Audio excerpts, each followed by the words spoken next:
Frank de Boer speelt de bal. Heel goed naar Dennis Bergkamp. Dennis Bergkamp. Dennis Bergkamp neemt de bal aan. Dennis Bergkamp. Dennis Bergkamp.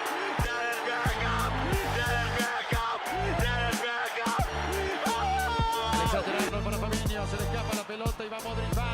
Señoras y señores, va Modric. Va. Habilita a Vinicius. Va Vinicius. Vino para Benzema.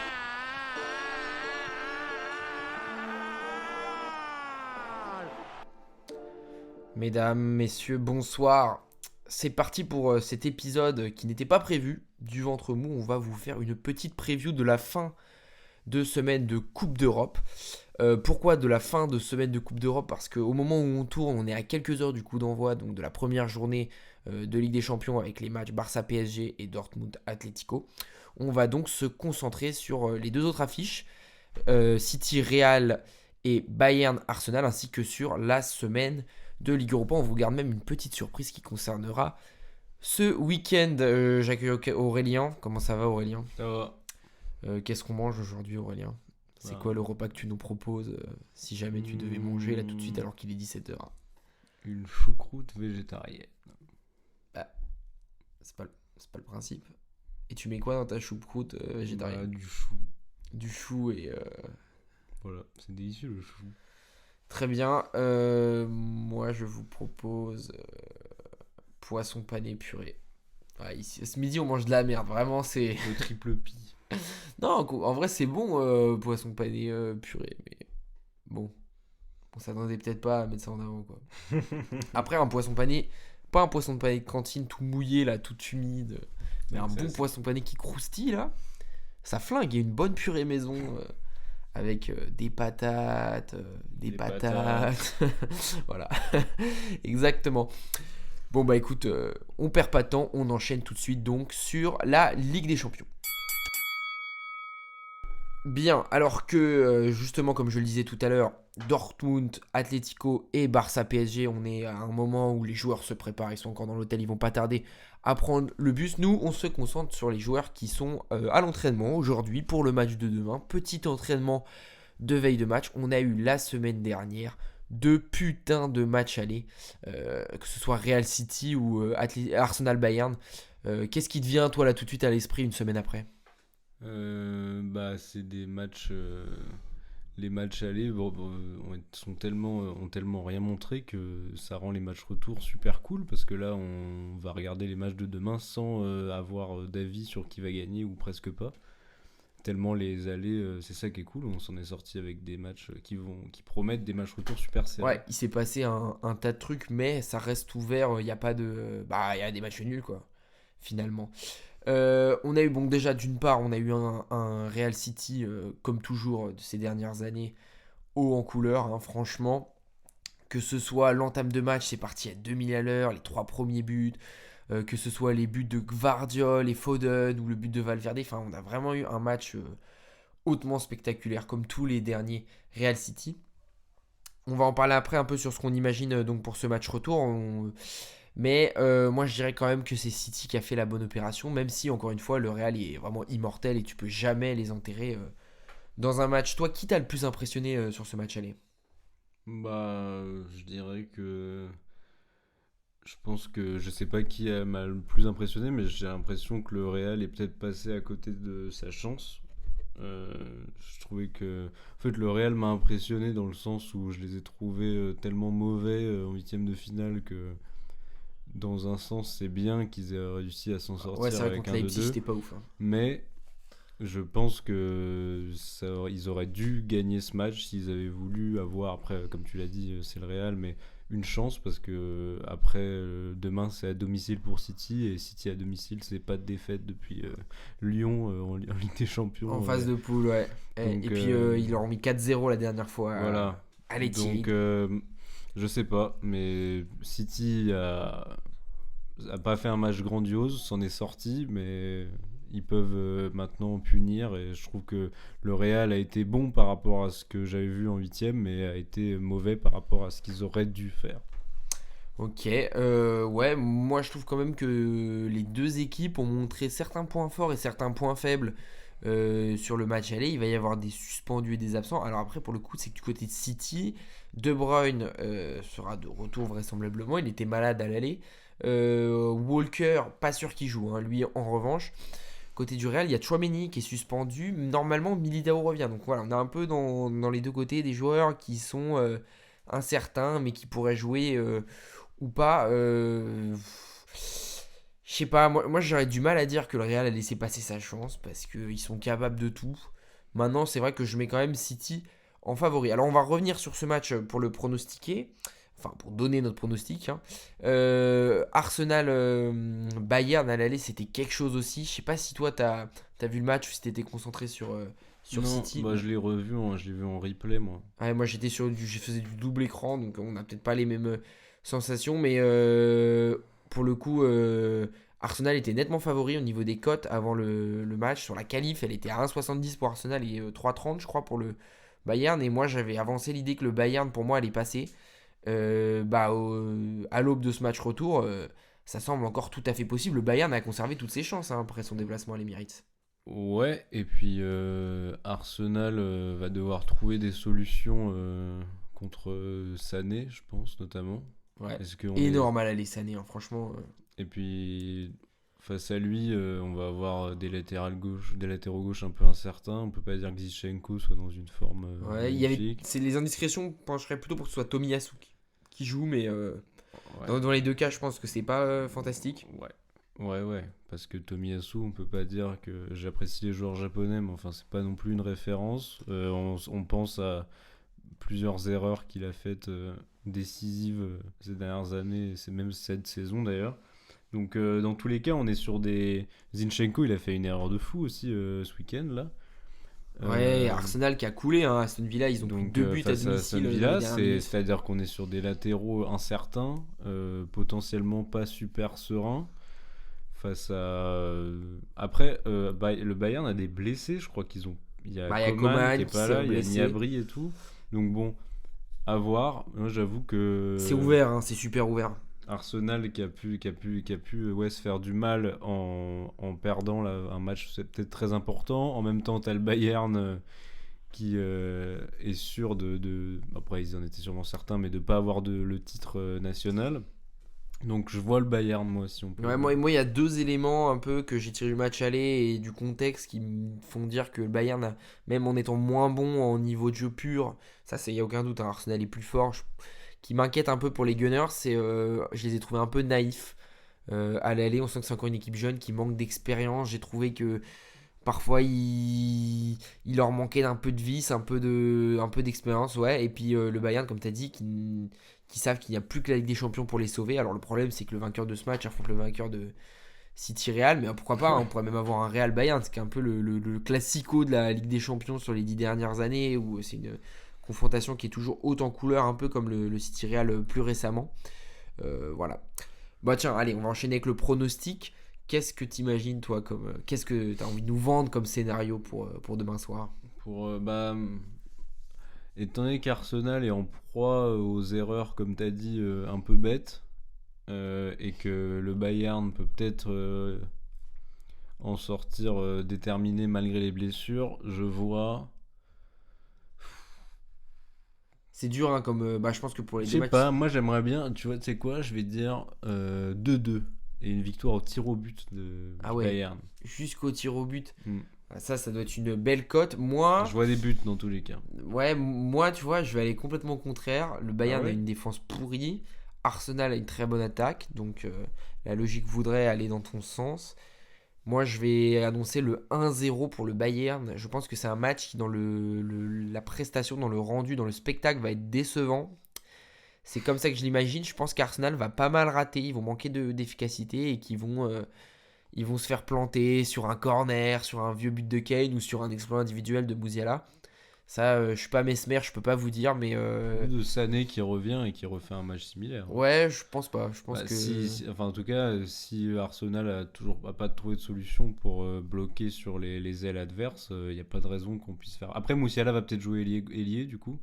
on verra. Dans tous les cas, c'est là où le Bayern peut faire mal sur ces deux postes de latéraux d'Arsenal. Je sais pas, mais c'est vrai que moi je mise quand même sur une défense qui se fait avoir du côté du Bayern avec des buts dans tous les cas. Mais je vois Bayern gagnant. Après, moi, le Bayern ne m'impressionne pas, mais bon, étant donné qu'avant le match aller, je les annonçais qualifiés, qui font un résultat tout à fait correct à l'aller, ce serait un manque de crédibilité d'annoncer maintenant qu'Arsenal va passer, donc je reste sur le Bayern. Mais je pense que ça va être un match accroché. Alors pour City Real, ton prono, pas facile hein, là encore de Je pronostiquer. sais pas, moi j'ai envie de ne pas croire à la magie du Real Madrid parce que c'est vrai qu'à chaque fois qu'ils s'en sortent, ça sort un peu de nulle part. Donc je vais rester réaliste et je vois 2-0 pour Man City, moi. 2-0 pour Man City. Moi, je vais aller un peu dans le même sens que toi, pas exactement avec le même scénario. Je vais partir sur 3-1 pour City. Après, le Real est tout à fait capable de nous faire mentir hein, s'il y a bien une équipe qui en a le potentiel. Moi, je pense que le Real va faire longtemps illusion en fait. Je vois bien un 1-1 encore à la 65e, 70e minute pendant un certain temps, sans forcément être brillant, mais ils sont vraiment tranchants offensivement. Et puis finalement, City qui prend le dessus et on se dit, ah, le Real, ils vont peut-être revenir, mettre 2 buts dans les arrêts de jeu, mais au bout d'un moment, c'est pas Bah, possible. Ton, Donc moi, je vais mettre 3-1, ouais. 2-1 à 20 minutes de la fin et un troisième but qui les assomme. ton scénario marche plutôt bien en plus avec comment joue City. Ouais, qui t'étouffe. Ouais, qui t'étouffe et qui peut paraître ne pas avoir de solution pendant 60 minutes et finir par en mettre 2 dans les 20 dernières. Ouais, et après le truc, je trouve qu'en fait, l'enjeu, c'est que le Real, des fois, ils ont des vrais coups de chaud où ils sont vraiment injouables. On l'a vu à l'aller, des moments où pendant 10 minutes, ils t'étranglent littéralement. Et donc tout l'enjeu va résider pour City dans leur gestion de ces temps faibles. Tenir ses coups chauds, Ouais. ses coups de chaud. Et, La gestion des temps faibles, qui a un peu pêché au match aller. Mais dans un monde où ils gèrent plutôt bien les temps faibles au match retour, ils auront des temps forts aussi. Le Real aura des temps faibles. Et je pense qu'à ce petit jeu-là, c'est City qui va passer. On aurait donc, d'après mon prono, bah, du coup il le tient aussi, un City-Bayern très alléchant en demi-finale. Mais franchement, c'est hyper indécis. Voilà pour la Ligue des Champions. On passe à la Ligue Europa. Allez, c'est parti. Allez, bonne chance pour le penalty.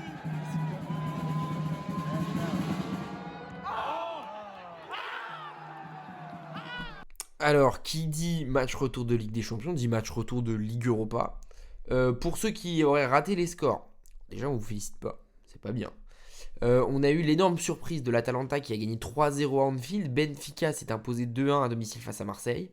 La Roma a gagné 1-0 à San Siro et Leverkusen s'est imposé 2-0 face à West Ham dans une partie où il y a eu 32 tirs à 1 pour les joueurs de Xabi Alonso.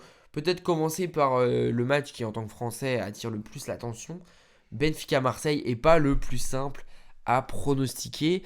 Est-ce que tu as vu le match aller? Parce qu'il y avait quand même Non. pas mal de matchs. Ouais, bon, bah, pour ceux qui l'ont pas vu, c'était un match d'une très faible qualité technique, honnêtement. Des 4 matchs, c'était de loin le moins bon. Hein. Vraiment deux équipes qui sont plus faibles, en fait, je pense, que le reste du plateau. Et du coup, Benfica qui a un peu raté les occasions d'assommer l'OM et l'OM qui a su se montrer dangereux. Donc voilà. Alors là, il y a un vrai problème pour l'OM, c'est tous les blessés. Hein. Je sais pas si tu as vu, mais il leur manque plus de la moitié de l'effectif. C'est une catastrophe, c'est une hécatombe. Bah ouais, puis tu rattaches ça à la forme là, des dernières semaines après l'énorme coup de chaud, bah, notamment en Ligue Europa. C'est compliqué, ils ont pas de chance honnêtement si tu ajoutes à ça les blessés. Mais après, bon, est-ce que moi je sais pas, j'avoue, j'ai mine de rien quand même envie d'y croire si on peut commencer avec les pronos. Allons-y tout de suite, tant qu'on y est. Allez, moi tu sais quoi, je dirais de nouveau 2-1, mais 2-1 Marseille. Et il se passe quoi après prolongation et tir au but? Parce que c'est déjà un beau pari, mais Ouais, alors, je sais pas, un petit but en prolongue de Marseille. tu penses? Non, j'aimerais bien parce que j'aime bien Marseille quand même mine de rien. Non, mais ouais, je vais dire ça. Mais Ok. c'est quand même triste pour Marseille qui était bien reparti avec Gasset. Après, on en avait parlé, je crois. C'est toujours le classique coup de chaud du début avec un nouveau coach et tout. Et puis la réalité te rattrape parce que La t'as pas un réalité te rattrape, effectif voilà. incroyable. Et tu ajoutes à ça une blessure. Ouais, moi écoute, je vais te suivre. En tout Mais cas, au voilà. moins sur le début. Prendre un Benfica qui est quand même Un aussi match pas de non plus, dingue, un match de dingue. Marseille qui a des coups de chaud, le Vélodrome qui pousse, une ambiance électrique. Marseille qui arrache les prolongations. Et Benfica qui gagne en prolongation. Ah, Ah, moi je l'annonce. Ah, si ça va en prolonge, je le sens gros comme une maison. Tu sais, le flop en prolongation de l'OM, j'ai l'impression que c'est toujours comme ça. Genre, je sais pas. On y croit, c'est la folie, et au final, on est déçu. Mm. Voilà, donc... Ce serait déjà bien d'arracher une prolongue sinon. Ouais, non, ce serait sûr, ça va être difficile, mais voilà. En tout cas, moi, j'aurai un match accroché et assez cruel pour les Marseillais. Alors, le choc 100% italien, qui, petite surprise, la Roma s'est imposée 1-0 sur la pelouse du Milan. Il n'est pas facile à pronostiquer celui-là non plus, il est assez ouvert. Ouais, parce que on va voir qui aurait été le plus déterminé à aller chercher un titre à la fin de cette saison. Bon, mine de rien, moi j'avoue voir l'AC Milan qui se reprend d'une certaine manière et qui impose son jeu. Faut pas oublier, enfin la Roma, ça reste un effectif quand même bien moins bon que l'AC Milan. Même si depuis l'arrivée de Rossi, ils enchaînent les grosses perfs. Ouais, Mais je suis mais d'accord pour voilà, dire que... on en a parlé il y a 5 secondes. En plus, on connaît le poids que peut avoir tu vois, le truc de l'ancien joueur. Ouais, après dans c'est, les premières- c'est, dans les c'est premiers particulier aussi parce que c'est un match 100% italien, donc c'est des équipes qui se connaissent très bien. Mm. Moi, j'annonce le 0-0 tout pourri et la Roma qui passe, ils vont casser le rythme, ça va être dégueulasse et ça passe. C'est bien comme ça que je l'imagine. Je sais pas pourquoi, je sens la déception pour Milan et du coup un plateau qui souffre complètement pour une autre équipe dont on va parler après. Toi, plutôt Roma ou Milan quand même pour Ouais, passer? moi je dirais quand même Milan au final sur un 2-1, un peu bête, mais un 2-0. Milan. En fait, tu vois des prolongations partout, quoi. Non, non, non, non, oui. Allez, ouais, si. Ouais. Non, allez, 2-0 Milan, moi carrément. Ok, 2-0 Milan. On passe au troisième match. Là aussi, il y a un club italien qui a fait la sensation en s'imposant 3-0 à Liverpool. Vous en avez sans doute entendu parler. Alors, la question que je te pose direct, est-ce que l'Atalanta se qualifie? Ouais. Je suis d'accord. Ça reste 3 buts, hein. Je veux plusieurs choses. Liverpool, c'est pas un match non plus raté parmi une vague de réussite. Liverpool, c'est pas non plus malheureusement la meilleure forme là depuis 2-3 semaines. Donc on n'est pas dans un Liverpool super en forme. Donc dans un autre contexte, j'aurais peut-être pu dire oui, ils peuvent remonter. Mais là, en l'occurrence, Liverpool est pas en forme. Et 3 buts, c'est 3 buts en fait. Même si Liverpool joue super bien, ils peuvent en mettre Ouais, 2. et En puis- mettre 4, c'est compliqué. Puis ils ont de l'énergie aussi encore. Même s'ils ont peut-être perdu le titre ce week-end, ils sont pas encore complètement en course. Ils seront à Fulham. Ils Je- peuvent Eh. tout à fait aller chercher le titre. Hein. Pour ceux qui ne sont pas au courant, je serai à Fulham pour voir Liverpool. Je vous ferai un débrief complet dès que je rentre. Il sera dispo lundi soir et peut-être mardi. Ouais, mardi. Mais je pense aussi, je vais aller dans le même sens que toi. Je pense que en fait, Liverpool est capable de remonter. Mais ça reste Mais 3 l'Atalanta, buts, hein. ils vont se la déboîter. Et je pense que Liverpool. Même si laisse Liverpool beaucoup fait un d'influx. bon match, il faut pas faire un bon match, il faut faire un match incroyable. Et je sais pas si Liverpool pense à ça. Comme tu l'as dit, la course au titre est encore vraiment largement possible. Il y a juste City qui a 2 points d'avance du coup. Ce qui est rien du tout. En plus avec des matchs plutôt faciles entre guillemets pour Liverpool, plus que Arsenal par exemple qui va avoir des matchs super compliqués après. Donc Liverpool peut aller chercher dans tous les cas au moins un top 2. Est-ce qu'ils vont penser à ça? Je sais pas. Je vois Liverpool faire un bon match et moi je vois finir 2-1 pour Liverpool. Mais donc une qualification de l'Atalanta. Ok, bah ça se tient. Et je pense aussi que l'Atalanta va passer le dernier match. Bon. West Ham Leverkusen. Non, il y a de l'enjeu. Autant je pense qu'on est tous les deux d'accord pour dire que Leverkusen va gagner, enfin va passer. Ils vont pas se faire remonter. West Ham, ils sont tellement loin. Paqueta, il est suspendu. Mais est-ce qu'ils vont être invaincus jusqu'à la fin de la saison? Et attention, parce que si tu passes mais que tu perds 1-0, t'es plus invaincu jusqu'à la fin de la saison. Oui. Et je pense que Leverkusen le sait ça et donc va gagner le match. Ouais, mais ce qui m'inquiète un petit peu, c'est l'euphorie du titre. Ils ont dû laisser beaucoup d'énergie. Moi, j'ai envie de les voir rester invaincus. Je vais annoncer le match nul. Un peu nul. West Ham qui fait un peu illusion là aussi, mais en vrai, ils peuvent pas remonter. Et Leverkusen Peut-être. qui part. Peut-être, mais je pense que l'euphorie a été effectivement énorme du côté des supporters qui ont sûrement peut-être un peu lâché la Ligue Europa, mais je pense pas du côté des joueurs ni du coach. Je pense que c'est un objectif qu'ils ont. Ça fait quelques semaines qu'ils ont gagné la Bundesliga d'une certaine manière. Je pense qu'ils sont sûrs d'eux et de cet objectif, même si en réalité il vaut rien d'aucune défaite, et qu'ils pensent en tout cas déjà à aller chercher la Ligue Europa et à maintenir cet enchaînement sans défaite. Donc je les vois, moi, s'imposer 1-0 1-0. avec un rythme qu'ils auront donné. Voilà. Non, bah écoute, ça peut se tenir. Je voulais regarder, alors qui est-ce qui était prévu? Oui, donc c'est le vainqueur de Benfica OM qui jouera le vainqueur d'Atalanta Liverpool, parce que tant qu'on y est, on va finir cette petite preview.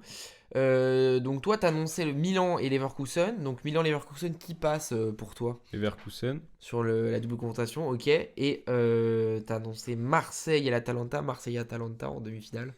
l'Atalanta, mine de rien. Donc tu annoncerais une finale Atalanta-Leverkusen, 2 équipes qui jouent au foot, ça serait très sympa. Ouais. Et donc pour toi, Leverkusen va faire le triplé?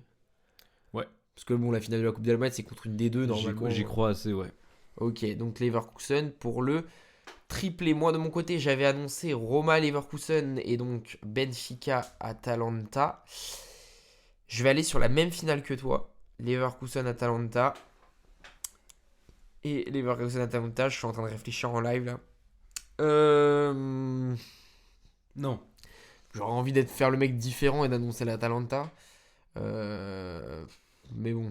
N'oublions pas que Si je mets de côté le sentiment de vouloir faire le mec différent, non, je vais partir sur l'Atalanta, c'est pas un match normal ce qu'ils font face à Liverpool. Hein. Ouais. C'est un coup de chaud. Ouais, mais c'est quand même pas mal ce qu'ils font cette saison. Oui, mais Je sais pas, moi, en c'est fait, un coup de chaud. avant l'écart, je voyais pas Leverkusen gagner. Je sais pas, je me disais Milan, Liverpool, même West Ham peuvent leur poser des problèmes. Mais là, Liverpool est pratiquement out. Je pense pas que Milan va passer.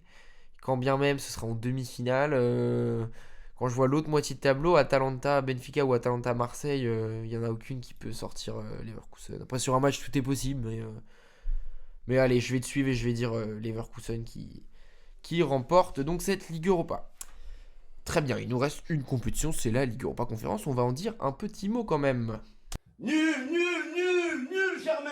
Nul, sale nul, espèce de maïs. Alors donc la Ligue Europa Conférence, pardon, pas la Ligue Opéra, la Ligue Europa Conférence de Lille, qui est peut-être notre représentant français avec le plus de chances d'aller loin, même si l'aller c'est pas très très bien passé en termes de score. Ils ont perdu 2-1, mais c'était Avila et franchement ils ont brillé.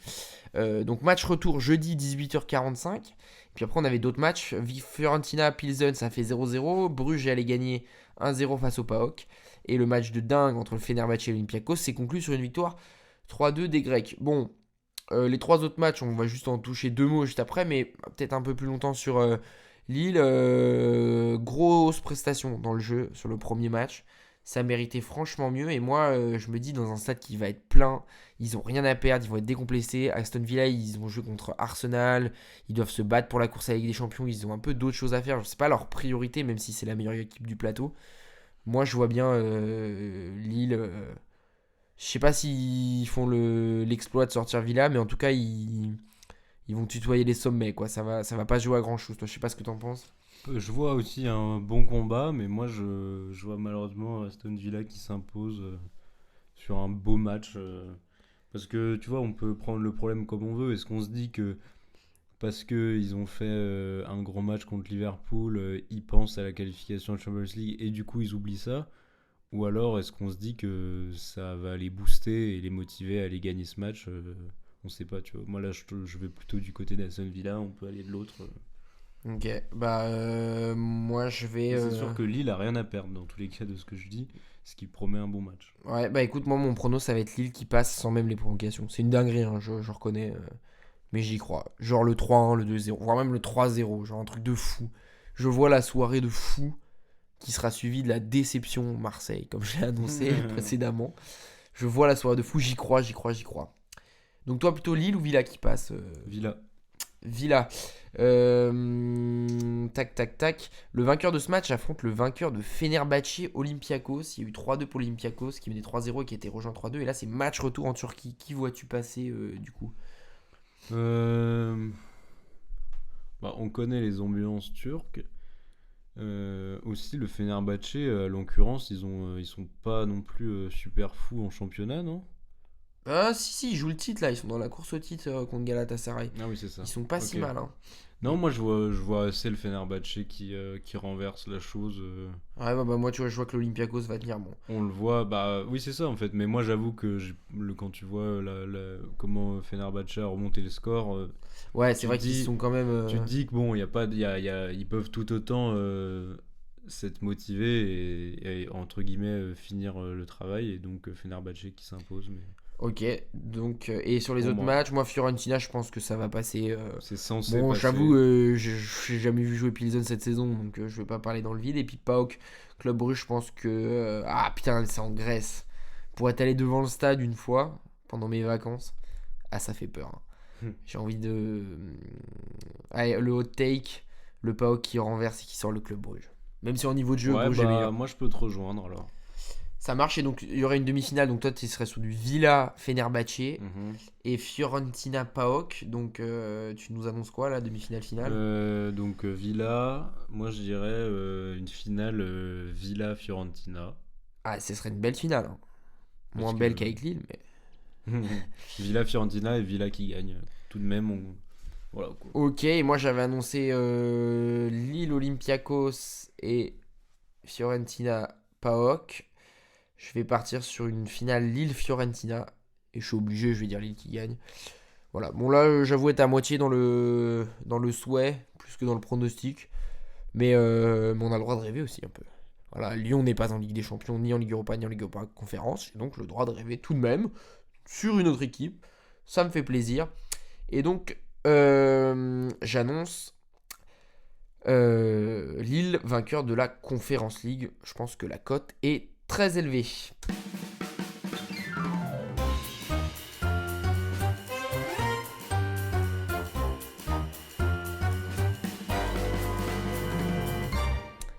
Voilà donc pour ces previews de Coupe d'Europe en semaine. On a aussi un autre match niveau Coupe d'Europe. Voilà, c'est une initiative de parler et de donner notre pronostic, puisque ce dimanche soir à 21h aura lieu le choc entre les deux équipes avec le plus de points sur l'année 2024, le Paris Saint-Germain et l'Olympique Lyonnais. Vous connaissez donc mon côté complètement biaisé dès qu'on va parler de clubs tels que Lyon ou Paris, même si je cherche à être le plus objectif possible. Là, à côté de moi, Aurélien, toi, tu es complètement objectif. On n'a pas cité Nice. Qu'est-ce que tu vois pour PSG Lyon sachant que c'est au parc, hein. Déjà, il faut préciser que le résultat retour, donc on connaît pas encore nous, de la Ligue des Champions face au Barça va être très important. Va avoir une grosse influence. Donc Je suis comment d'accord. il joue.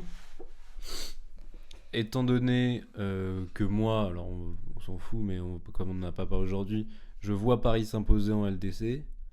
Je vois, face au Barça, je vois un Paris un peu relâché, en tout cas la tête un peu ailleurs pour la finale de Coupe de France. Dans tous les cas, moins déterminé que l'OL. Et donc moi, je vois l'OL s'imposer en Ok. Coupe de France. Non, c'est pas la Coupe de France, c'est Pardon. Ligue 1. Coupe de France, Pardon. ce sera après. Je les vois s'imposer en Ligue 1 Ce week-end. ce week-end complètement. Ouais, bah moi non, en fait. Encore une fois, tu l'as dit, ça dépendra beaucoup de ce qui va se passer cette semaine en Ligue des Champions, mais j'ai du mal à voir Lyon gagner, ça me paraît un peu surréaliste. Après, il y a un peu de superstition aussi à ne pas les annoncer vainqueurs. Je pense que ça va être un match très dur et je crains le petit coup d'arrêt pour Lyon. Voilà, donc on verra bien, mais en tout cas, c'est ce qu'on a pu voir avec tous les matchs qu'on a cités. C'est une très très grosse semaine de foot qui nous attend. Petit instant teasing, j'en ai rapidement parlé tout à l'heure. J'ai la chance d'aller voir Fulham Liverpool ce week-end à Londres.